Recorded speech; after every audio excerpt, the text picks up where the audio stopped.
Good morning, world. I'm Steve Rao, the host of P.O.D TV's World Edition. In our World Edition, we bring you news from around the world, talk about innovation, and what we can do to build back better and stronger during and after this pandemic, if it ever ends. Today, I dedicate my monologue to not good news, but bad news. Yesterday, 13 United States soldiers were killed in 2 attacks at Kabul's airport on Thursday. More than 70 Afghans, including 28 Taliban members, were counted among the dead after twin bombings that were claimed by ISIL. Taliban and hospital sources are now telling us on Al Jazeera. It is believed to be the single largest loss of U.S. troops since August 2011. And today, we still have 5,800 troops on the ground in Afghanistan at the airport working to get through this chaos. Today, I just wanted to say to the families of those brave American soldiers, we are sorry. We feel your pain and grief. We know that this morning there is a son, a daughter, a mother, a father, a husband, a wife, a grandparent who will not be able to hug their loved one again, to see a sunset, to see a sunrise. The P.O.D TV family and all of us want you to know that you are not alone in your grief. But today, we want you to know how proud we are of your loved ones. For we must try our best to remember not only how they died, but how they lived. With courage, with bravery, with unconditional love for their country. We also pray for the Afghan families who lost their loved ones. Today, as I close my monologue, I'm wearing a shirt that was given to me at a cricket match called the Sump Army Team. Sump in Indian means unity. It was actually a slogan or saying by Pramukh Swami, one of the BAPS leaders, or Swami Mahat. And they wanted to teach cricket to provide unity, but I wanted to wear my Sump shirt to remember that the best way we can honor these soldiers who have lost their lives is to be united in our love for each other and our love for our country. Shaquille Latimer and I and all of us often debate on these shows, and it gets heated at times, but we're doing it because we have disagreements. But we in America must realize that we're all American. Let the courage, the selfless sacrifice, the bravery, and the unconditional love for their country live on in our hearts on this very sad day. May God bless our troops wherever they are, and God bless the United States of America. We're going to begin our show now, but I wanted to honor these troops with a quick message this morning. We have with us today Shaquille Latimer from Down Under, Brandon Lee, and I'm sorry for the somber message today, and Sasha Starr, but it's a very sad day in the United States today. And we wanted to begin by talking about Afghanistan and other issues around the world. I'm going to begin with you, Shaquille, just to get your emotion and feelings as someone in Australia.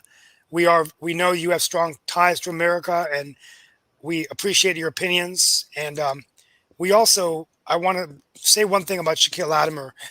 I really, really admire his love for the United States of America. He lives in Australia, but he's always saying what a great nation this is. And we all owe you a debt of gratitude for that, Shaquille. So thank you so much. And I'm sorry to be Demo Downer when I woke up this morning, but I felt like I had a duty as a host of the show to say something to the families of those who lost their loved ones.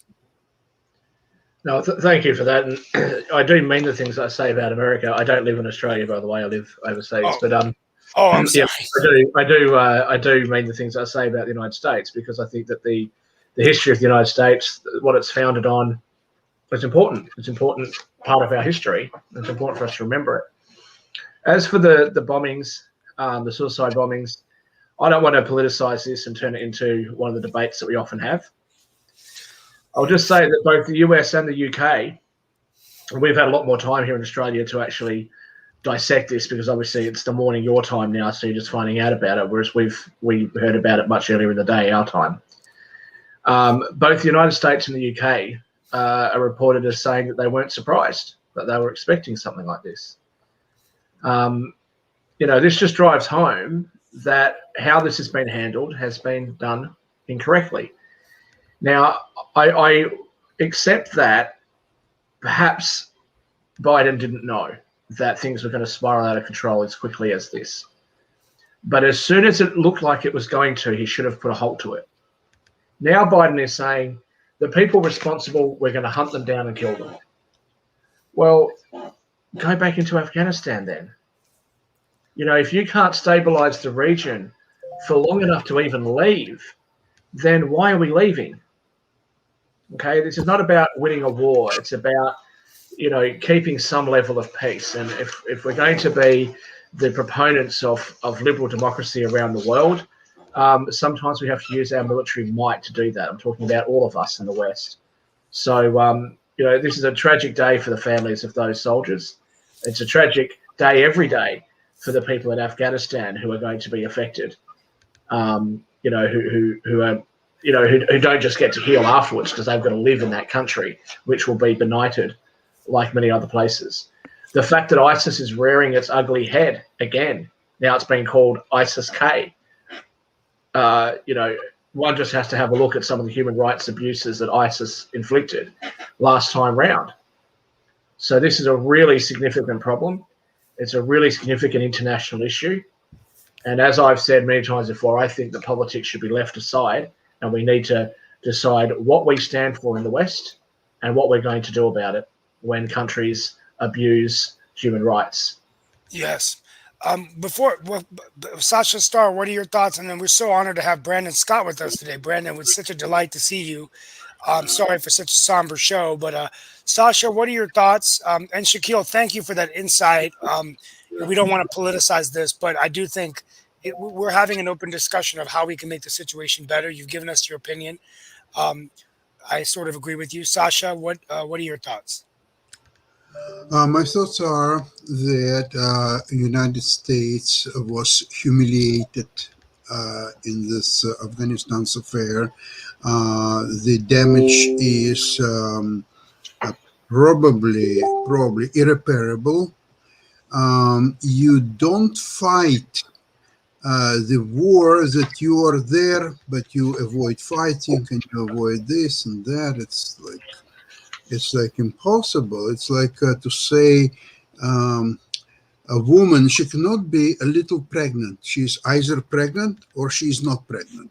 So if you are bringing your military, and supposedly the greatest military in the world of all time, you must prevail. You just can't. You can't allow the ISIS-K, ISIS-B, the Taliban, all this stuff. All that has to be taken apart, or just don't go there. Say, yeah, Taliban, yeah, they're great fighters. What is it? The ISIS-K, they're freedom fighters, and these people are good, and those people are good. We are not there. It's all your business. Thank you very much, and so on. This make me personally infuriated that the world now perceives Americans only good at flipping real estate, doing merger and acquisition stuff, and doing all this economic activities. They cannot fight.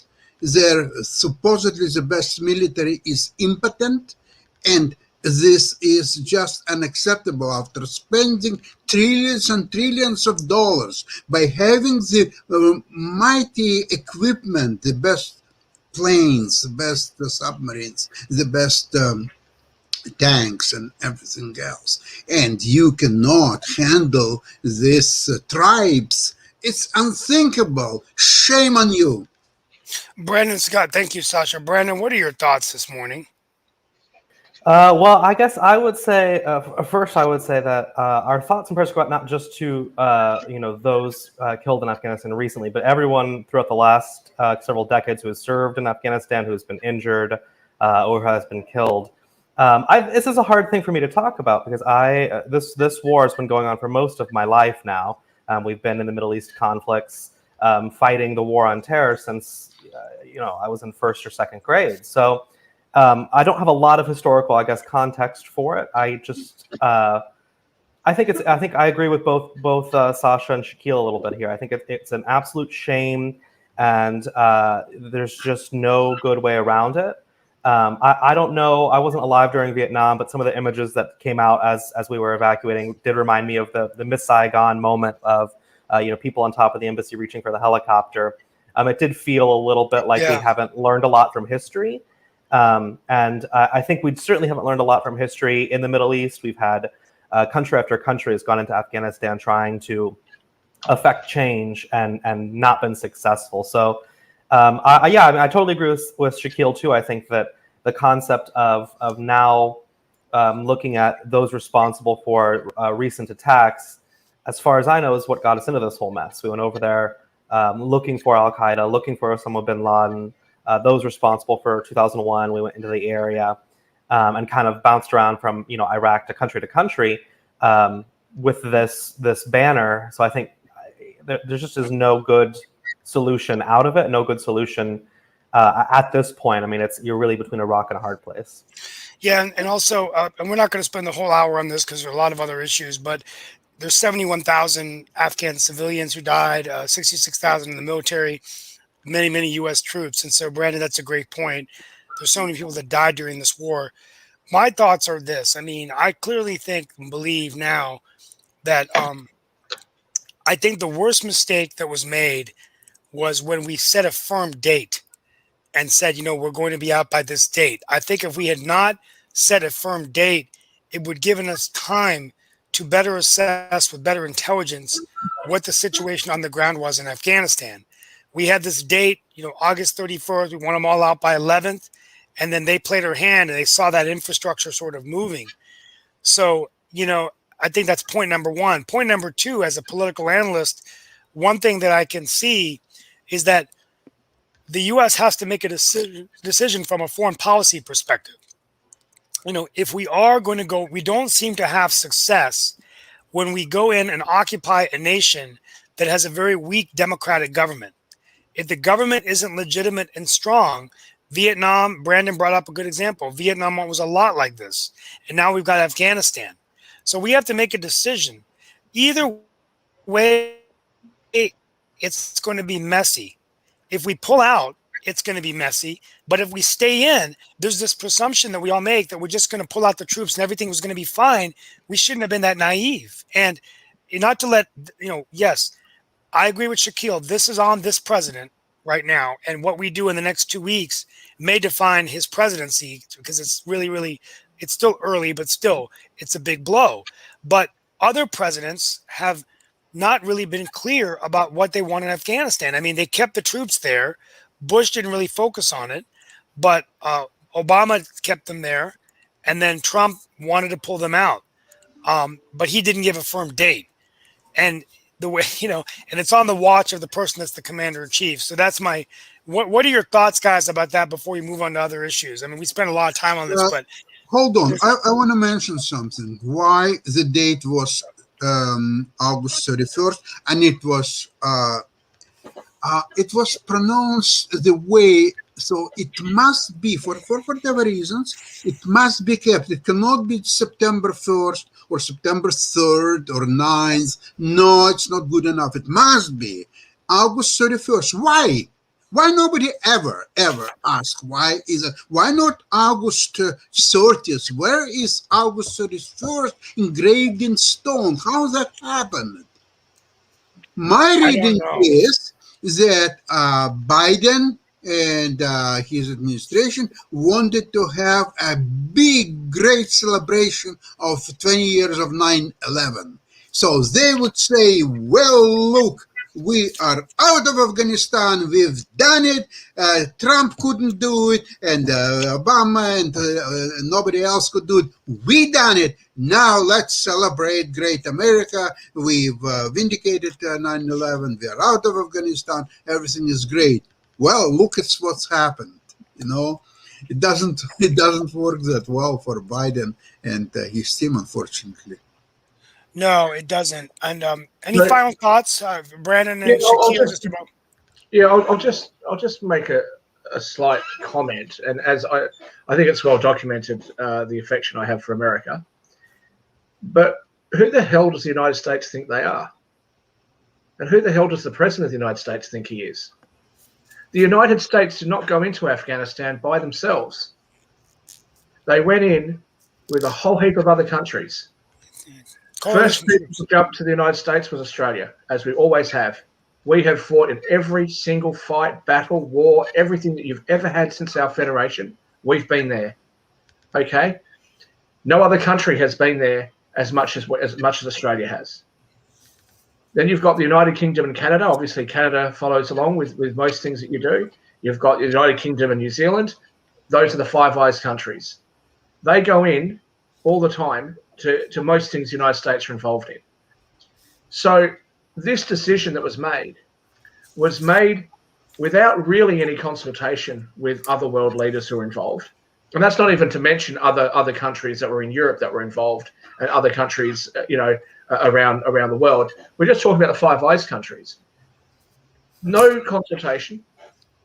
The decision was made just by a president unilaterally. And that decision was made on the basis of domestic political pressures in the United States. How unfair. How ridiculous. Because when Trump was there, Trump wanted to do something different. When Obama was there, Obama wanted to do something different, not just in relation to foreign policy in relation to Afghanistan, but foreign policy, tax rules, reporting rules, all that sort of stuff. The rest of the world eventually is going to have to look at the United States and say, there is no stability. It doesn't matter how emphatically a president comes out and gives a speech and says, you're going to do this, we're going to do that. They shouldn't be believed, because on the turn of a dime, if a new president is elected, everything changes. And for the rest of the world to be beholden to the ebbs and flows of American domestic politics is absurd. It's unfair. I've brought this up with other issues like the environment. We had Democrats, I won't name them, a couple of Democrats in New York telling Australia that they shouldn't backburn the outback. Because New York City residents know more about running the outback of Australia than the Australian Aborigines? I mean, this is just nonsense. But yet that was their policy. And time again, we see that the domestic policies of America, what sounds good for domestic politics in America, is imposed against the rest of the world. And that's exactly what happened here. And frankly, I would say the same thing if Trump did it. Okay, I'm not a partisan. I'm not a supporter of Trump or a hater of Trump. I'm not a supporter of Biden or a hater of Biden. I just look at policies. I think this was an egregious abuse of power, and an egregious abuse of the respect that the office of president has. I agree there. I think that I guess to answer your question as the American in the chat, I think that we like to think we're the world's police, but we don't really think about what the rest of the world wants. We think about whatever we're feeling in the moment. There's not a lot of organization, not a lot of forethought, not a lot of consideration for the rest of the world. So you end up with situations just like this that are messy and disastrous, and a hard pill to swallow and a hard thing to see. I do feel particularly bad for, like you said, those other countries that we kind of left in the dust and left behind in our decision-making process, and for the Afghan people who helped us or worked for non-government organizations or worked for nonprofits in the area who are now at risk as well. I mean, there's just everyone kind of loses here because of the decisions we've made, and it's really really a shame. By Biden predominantly in his cabinet, and the thing is that you've bred, for the first time that I can remember, you've bred an enormous amount of hostility towards the United States amongst your allies. Like, that's unusual. Like, normally, okay, there's going to be hostility towards the West.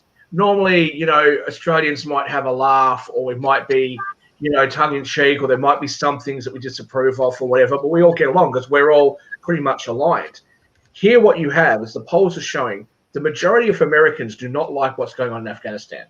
The majority of Canadians don't like it. The majority of Australians don't like it. New Zealanders don't like it. The British don't like it. And all of those countries, like Canada, what can Canada do? I suggest that the Commonwealth countries should just go to hell with the United States. We're going back in and we'll sort it out ourselves. That's what I think they should do.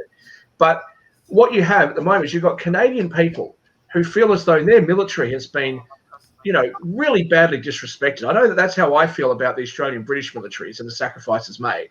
Okay, so you've got all these people that feel as though their militaries are completely, their memories have been abused.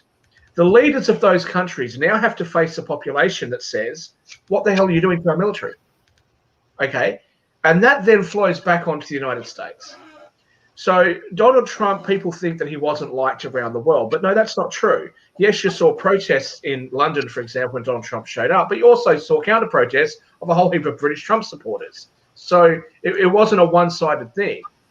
Whereas this is pretty one-sided. There are very few people that will publicly come out and say around the world that they absolutely support this decision by Biden. So to bring that kind of animosity towards the United States is a terrible move. It's a terrible move as far as foreign policy. It's a terrible move even within domestic politics. And the problem with this is this doesn't go away tomorrow. This doesn't go away next year or in 5 years' time. This gets remembered. And the next time that America finds itself in a problem, the allies may just say, hang on a moment, what did you do to us last time? You can't undo something like this. So he's got to fix this now and just go, look, we made a mistake, we miscalculated, we're going back in. Okay? He's got to do something. He cannot allow this situation to spiral out of control like this. I just want to make a quick comment, Shaquille. Steve, you're back. Earlier, Steve, you mentioned that you noticed that United States are not successful to getting their troops in the country where there is a weak democracy, right? Okay, so are you suggesting that then U.S. have to bring their troops in a country where there is a strong democracy, maybe in the countries like France, Germany, Canada, UK, and some others, and keep them there? I don't think that's quite what he meant. But in fairness, there are military bases in France, Germany, New Zealand, Australia. They've been there for ages. And I'll tell you what, if we invade France, I'm going straight for the wine and cheese cellars. That's where I'm headed. Yeah. You're heading to the wine and cheese cellar, Brandon? I can't see you doing that. Just see you rushing over to the wine and cheese cellar.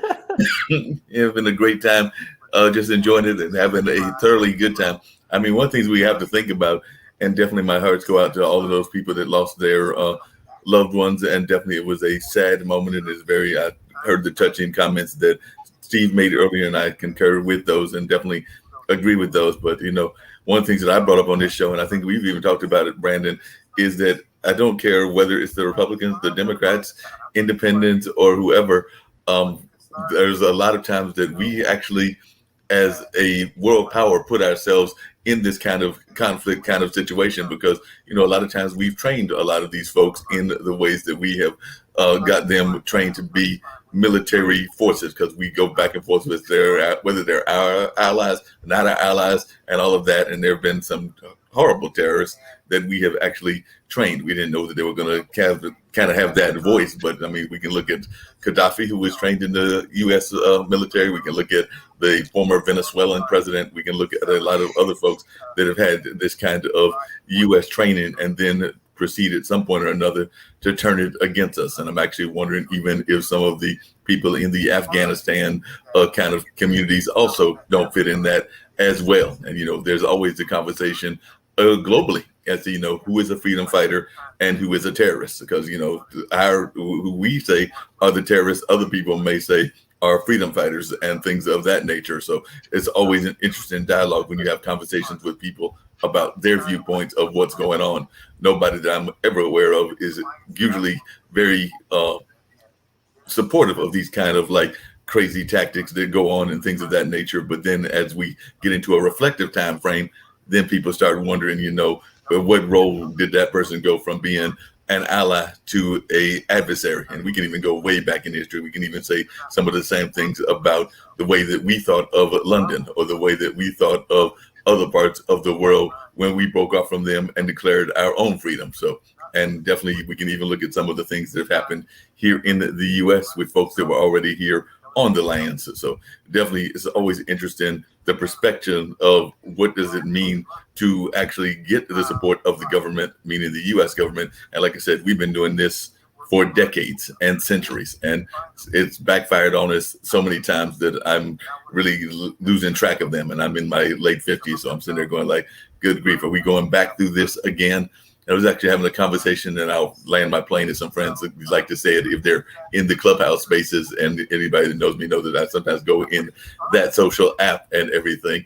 But one of the things that we oftentimes talk about is the kind of how we go into these military situations and then something happens and it pulls us back in. Because if I'm remembering correctly, and if anybody, like maybe Sasha can correct me, it seems to me that we went through this with Vietnam, where we thought we were out of the Vietnam War. And I think, Brandon, you're a student of history as well. And we thought that we were pulling out, even though you're a young gentleman. And then, there's some other attacks that pulled us back in and all of that. And we actually wound up staying in longer than we were planning to, because definitely this has happened in a number of times. And like I said, it's gone under various administrations. It's not been a Republican or a Democratic thing, a black or white thing, or any other division points that we may try to put out there and all of that. And one of the things that I'm always glad to see is that whenever a tragedy happens, that is when we bond, whether it's COVID or whether it's these kind of war environments and all of that. But then, we go back to our division points after we all have our moments of unity around these tragedies. I saw it with 9/11, but I mean, how long did that really last? It lasted for several months, and then right immediately after, we were back into our divisionary points that are going on even now. So that's just some of the thoughts that came to my mind as I was listening to y'all from backstage. Can I just make a comment about freedom fighters? Because people often say, well, what's a freedom fighter? What's a terrorist?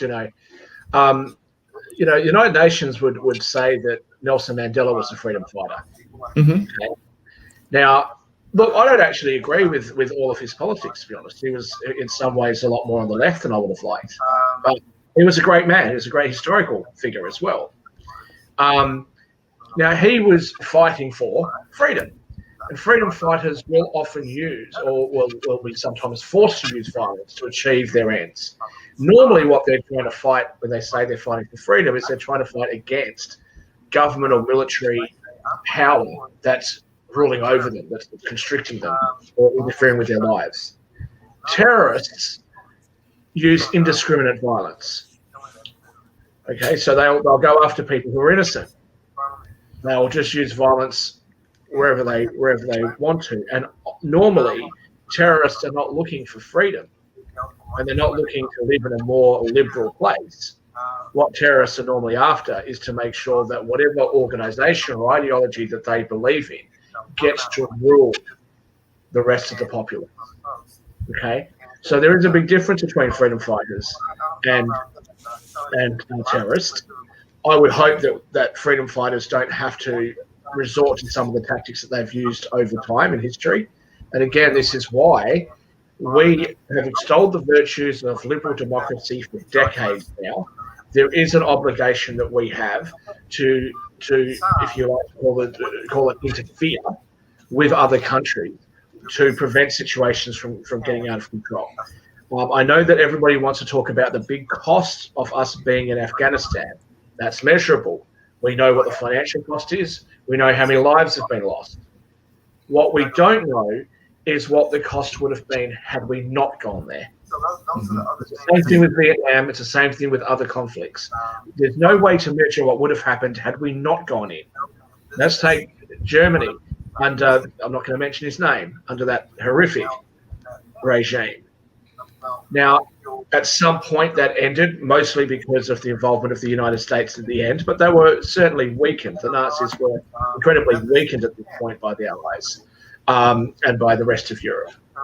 Now, left unchecked, what would have happened? So we don't know whether people may have become much more extreme in countries in the Middle East had it not been for our involvement, because you can't measure it. You can't say this is what would have happened.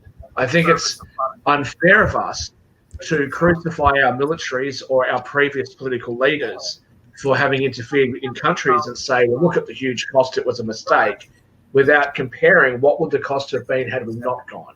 It's not as though the United States has gone, look, Australia has been a bit politically unstable recently with all of these different prime ministers they keep having. Let's go invade Australia. You know, America's not doing that. And they're not necessarily just going into places where they think they're going to, you know, derive some huge financial benefit for themselves. So I think that's worth factoring in, because otherwise people get a very negative view of America, and they shouldn't. I think that's a point that's worth reiterating. I think that talking about terrorism versus freedom fighters, I think that since we've had, as we've called it, kind of the war on terror going on, the word terror, the word terrorism, and it gets used very loosely. It gets thrown around a lot for a lot of different groups. And it's something that a lot of people, may not register those definitions. So I hope that everyone watching really heard what you said, Shaq, and took that to heart, because there is a big difference, and it is a word that we use so commonly and so easily now to describe groups of people or to just individual people, that it does get muddled for some people. And I think you're absolutely right. I think our flaw here, you mentioned World War II. We had a pretty clear goal. Everybody going into World War II had a pretty clear goal, what the outcome should be, or what the outcome they wanted. And I think the problem with Afghanistan is that it was just so muddled. There was no real clear goal, no real clear strategy. My brother-in-law, when he was over in Afghanistan, would tell stories of, kind of silly missions they'd be sent on, or tasks they'd be given just because it was what some politician thought they should be doing.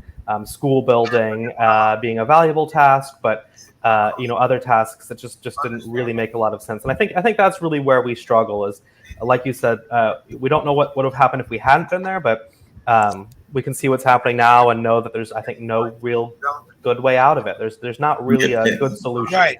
Yeah, exactly. I agree. There's no good solution. Brandon and Steve, I definitely want you to. I know you've got some great points as well, Steve. But one of the other things that's a word that we sometimes have a hard time with, and it's one that I've even wrestled with sometimes, and I'd love to hear folks' thoughts about this, is the whole concept of political prisoners. Folks sometimes think that we have none here in the United States, but some people would argue that folks that are locked up that were like in the American Indian movement or in the Black Panthers, or even some of those folks that were in MOVE that are still in prisons, could be considered political prisoners by some for the folks that are outside. So, a lot of times we do not even acknowledge that term, that we may have folks that are of political differences and that are still in the U.S. prison system because of some of their political views and some of their actions. And some of those actions might have been considered very terrorist-oriented. They might have been even some violent actions that they committed, and that is why they're actually in prison.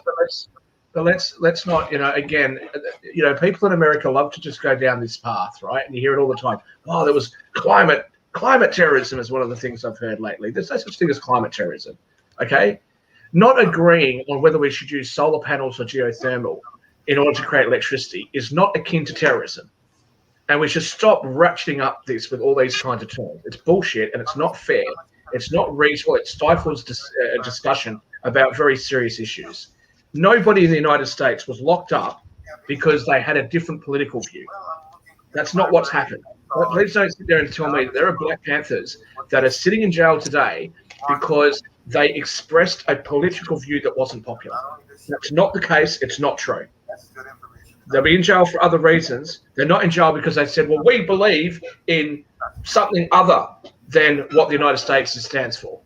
The Supreme Court has ruled that burning an American flag is covered by the First Amendment. Okay, in the case, I forget the case, but it's somebody versus Texas.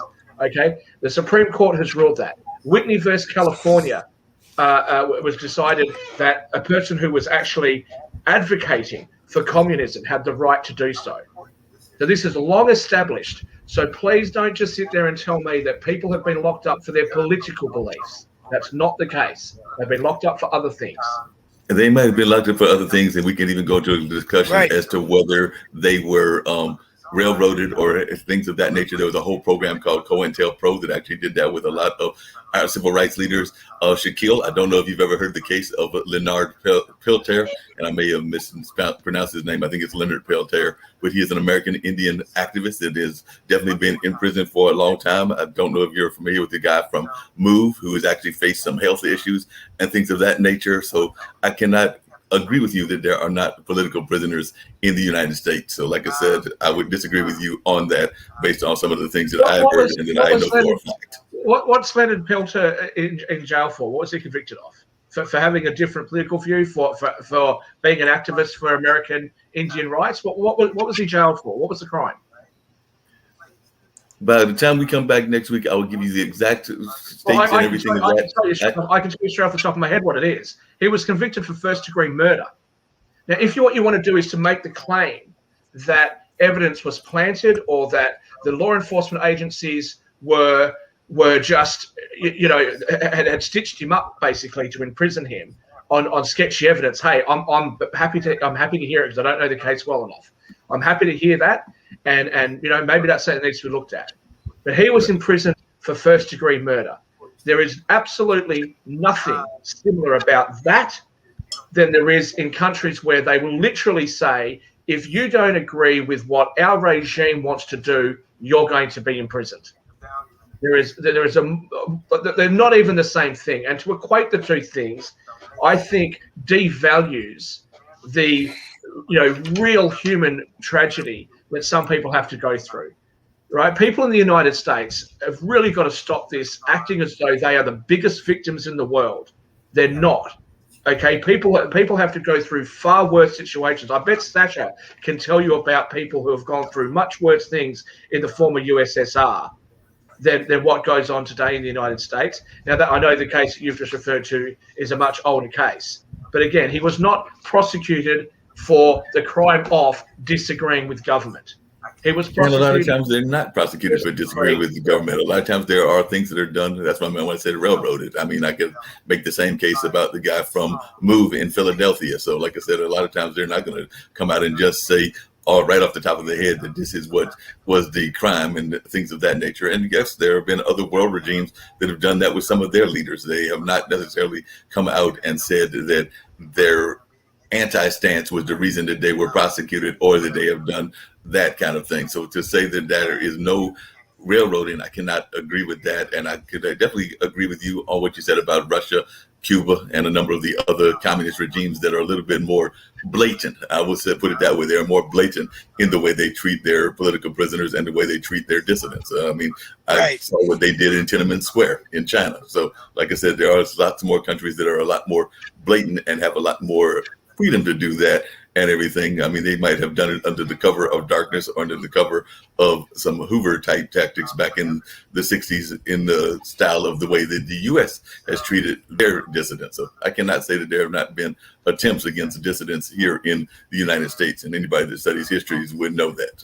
So anyway, the reason, go ahead. The reason that so many millions, if not 10 millions of people in Russia were basically killed without even committing any crime at all. There was a belief, the one who started that concept was Stalin.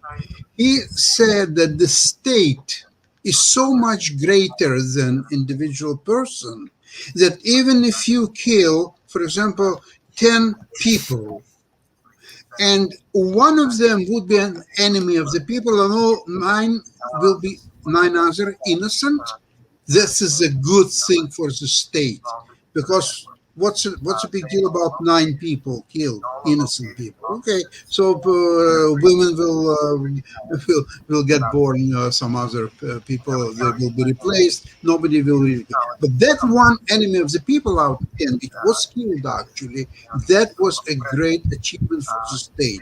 So the same thing. You can just multiply numbers. You can kill 100 people, of which 99 will be innocent, and one is enemy of the state, and then you can go to thousands and tens of thousands and then millions of people. This is incredibly cruel, anti-human system that prevailed in the Soviet Union during the Stalin's time.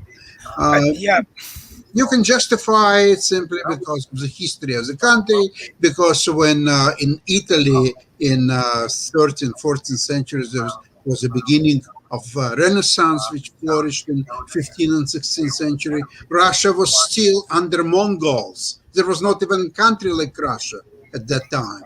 It was all so-called Ulus Juchi. Juchi was the elder son of Chinggis Khan. That's what Russia was at that time. So you can justify it to a degree. A couple things. We're going to shift topics for a minute and just real quickly want to get your all's opinion about, and we're going to continue this discussion. It's just, I don't think it's going to go away. We're going to have plenty to talk about Afghanistan and U.S. foreign policy for a long time. Many people are at risk of losing their homes after the United States Supreme Court ended the eviction moratorium. Brandon, isn't this a tough blow to people that are facing high prices, unemployment, and all of a sudden they're going to be evicted? What can we?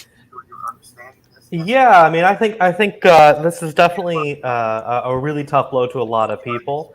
I think it's really a shame. I mean, the pandemic has affected the whole world, and I think that we haven't, particularly in the United States, we like Shaq said earlier, we tend to victimize ourselves. So looking at how we act around being asked to wear masks, or being asked to lock down, or being asked to take a vaccine, and how horrible we can treat people around some of those asks. I think it's a weird victimizing take on ourselves. Those things to me are the least inconvenient options, least inconvenient things to save the lives of our community. As far as the eviction moratorium, I mean, I think, I can tell you that I work so much in live entertainment and in recorded entertainment. The whole union I'm a part of has pretty much been decimated in the last year and a half. There are still a lot of people who are trying to get back to their careers, trying to get back into their fields, some to more degrees of success than others.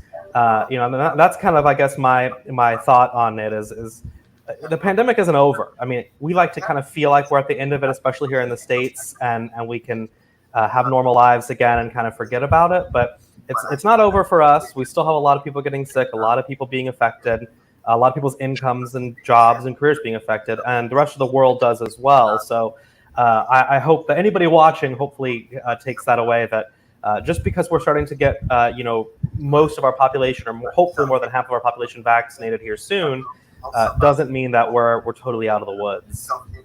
Yeah, absolutely. And go ahead, Sasha. I'd like to understand something. Let's see. You know that the prices for new homes skyrocketing in the United States. Even for already built structures, they're also doing quite well. So let's see, imagine that you are a homeowner which you rented out to a family, and you have a mortgage on that home that you have to pay. And that family that occupies your home, and you have a contract with them and so on, they stop payments. They don't pay a month, 3 months, 6 months, 9 months. You are going to be ruined because you have to pay mortgage on this house which you own, and but you're not getting rental revenue.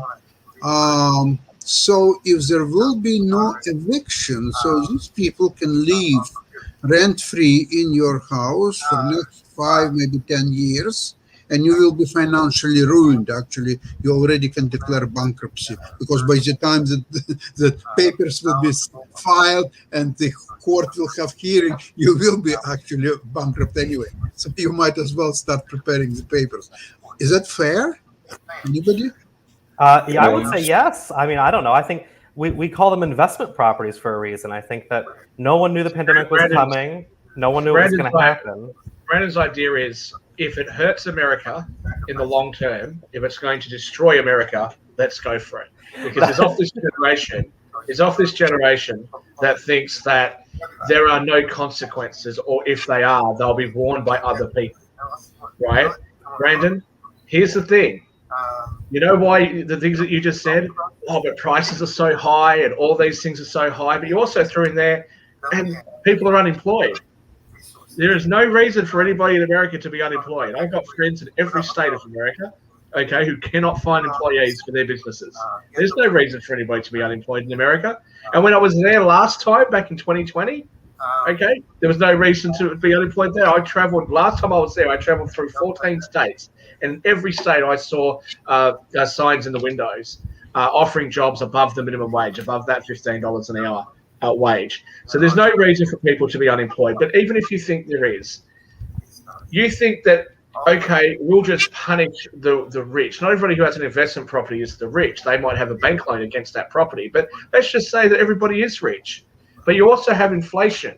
You have inflation because the Fed is pumping all of this money into the system. And eventually, there will come a day where you have to pay for it. And it will come about because inflation gets too far out of control. The United States has to do something. So what do? They ramp up interest rates. Okay? And then all of a sudden, the job market turns down, whatever jobs you actually have. And you end up in a situation where you end up in stagflation. Not stagflation. Stagflation means that the economy is contracting, but you also have inflation. And here's the thing. You can't solve both problems. To solve inflation, you have to make the economy get smaller. You have to put more pressure on the economy. To boost the economy, you have to make inflation worse. Now, the United States has run out of all the options that they've got. They've used everything else in the bag. So it's really cool to just sit there and go, yeah, well, the rich will pay for it. Let's increase taxes on the rich. Let's make sure they don't do anything on their assets. Let's make sure that overseas investors don't find America attractive. The hell with the rich. They're the nemesis of society. It's all good and well to say that. But here's the thing. It doesn't work that way. And here's the other thing. You've got a baby boomer generation that are all coming up to retirement age. How are you going to support them? If what you do is to take all of the assets that they've invested in to help them through retirement, and you make sure that they can't earn anything on those assets, how are you going to support them? Where's that money going to come from? So just to be clear here, I want to kind of I'm not at all saying other people should pay for problems, and I didn't talk about prices at all. You just said that people shouldn't pay their rent for 5 or 10 years. Who cares? That was your attitude. My answer was to Sasha's question was that I don't feel bad for the landlords of those properties. I don't feel sad for them. Not that there aren't steps we need to take to solve them. I think that I don't. I feel just as bad for the family that's going to be homeless as I would feel for the landlord who's going to lose his home because people can't pay rent. So I'm not saying we need to extend the eviction moratorium. Brandon, I'm saying yes. That was very slick of you. That was very slick. Saying that you feel bad for the families, right? That doesn't negate you saying that you don't feel bad for the homeowners or the landlords. Okay, why can't you feel bad for both? But that's not what you said, and then you very slickly try to put that in there as if you did both. Okay, no, it's both. If you feel bad for both, fine. But to say that because you feel sorry for those for the tenants, therefore who cares about the landlords? Here's an interesting statistic: the vast majority of landlords in the United States are not wealthy people.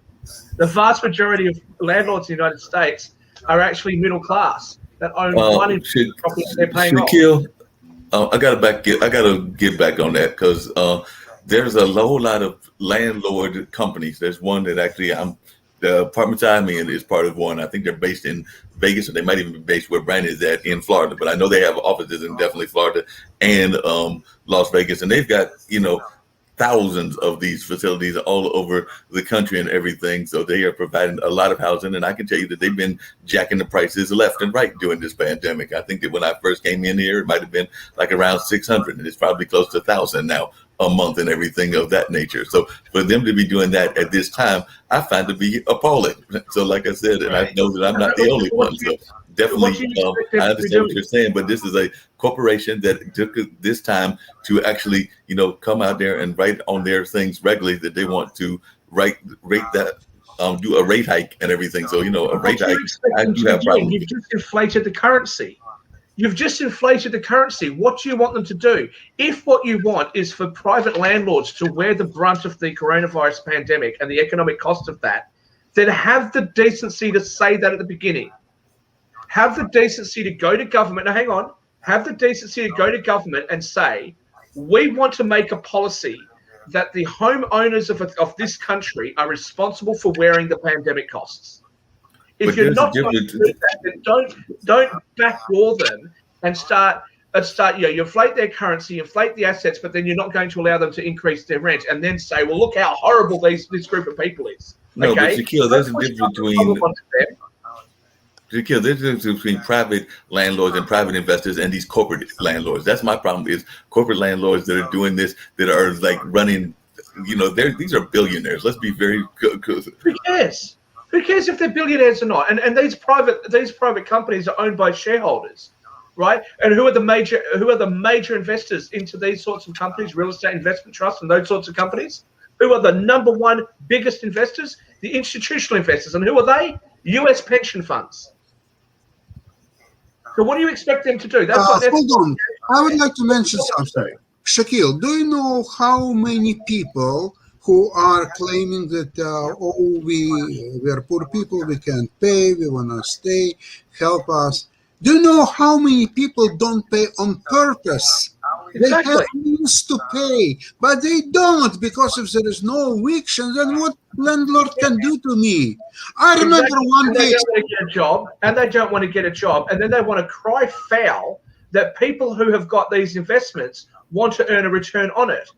As I said, if you're going to go down that path, have government institute that as policy, that the cost should be borne by this particular group of people.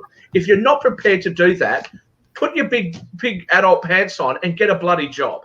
Shaquille, I want to tell you something, an example, which I was witness about 20 years ago in Toronto. I have a friend of mine, she's a wealthy lady, she's a dentist. So she rented one of her apartments, she rented to a couple, I think they were from Yugoslavia at the time. Okay, so they paid first and last month's rent, and that was it. They stopped paying rent. They stayed in that apartment. So she asked her lawyer to help her. So he negotiated with them, no results. Then he started to put eviction papers. But the laws in Ontario are very strict, and they protect the people who rent the properties. So they were going back and forth. And at the time, they owed her already well over $55,000 and growing. So finally, a year and a half later, listen to that. So lawyer calls her and says, I have great news for you. We agreed that they will move out, and the total payment is only $8,000. She said, but he owes me $55,000. He said, no, you don't understand. $8,000 you have to pay him, so he will move out. And we're getting close to close out, Mark, right? In the meantime, the bank doesn't bear any of that cost. The bank who's loaned that person the money, who's trying to build a bit of extra wealth for their retirement, or whatever they want to do with it. They want to buy a new Rolls Royce and add to their estate. Whatever they want to do, whatever greedy capitalist big thing is that they want to do with that money, they have to wear the cost of it, because the bank's not going to let them off the hook. And if the bank wants to let them off the hook, is the government going to bail out the bank? Yes. Because when that happened back in 2008, nobody was very happy about it. So, as I said, this constant whinging and this constant well, the rich people, somebody else has something that I don't have. Yeah, but that person's probably worked for it as well, or their parents have, or somebody has worked for them to generate that money. Okay, and you're not entitled to it just because you feel as though, well, I'm poor, look at me. Shaquille, actually, that fits into theory. It's a practical theory of how to get wealthy quickly.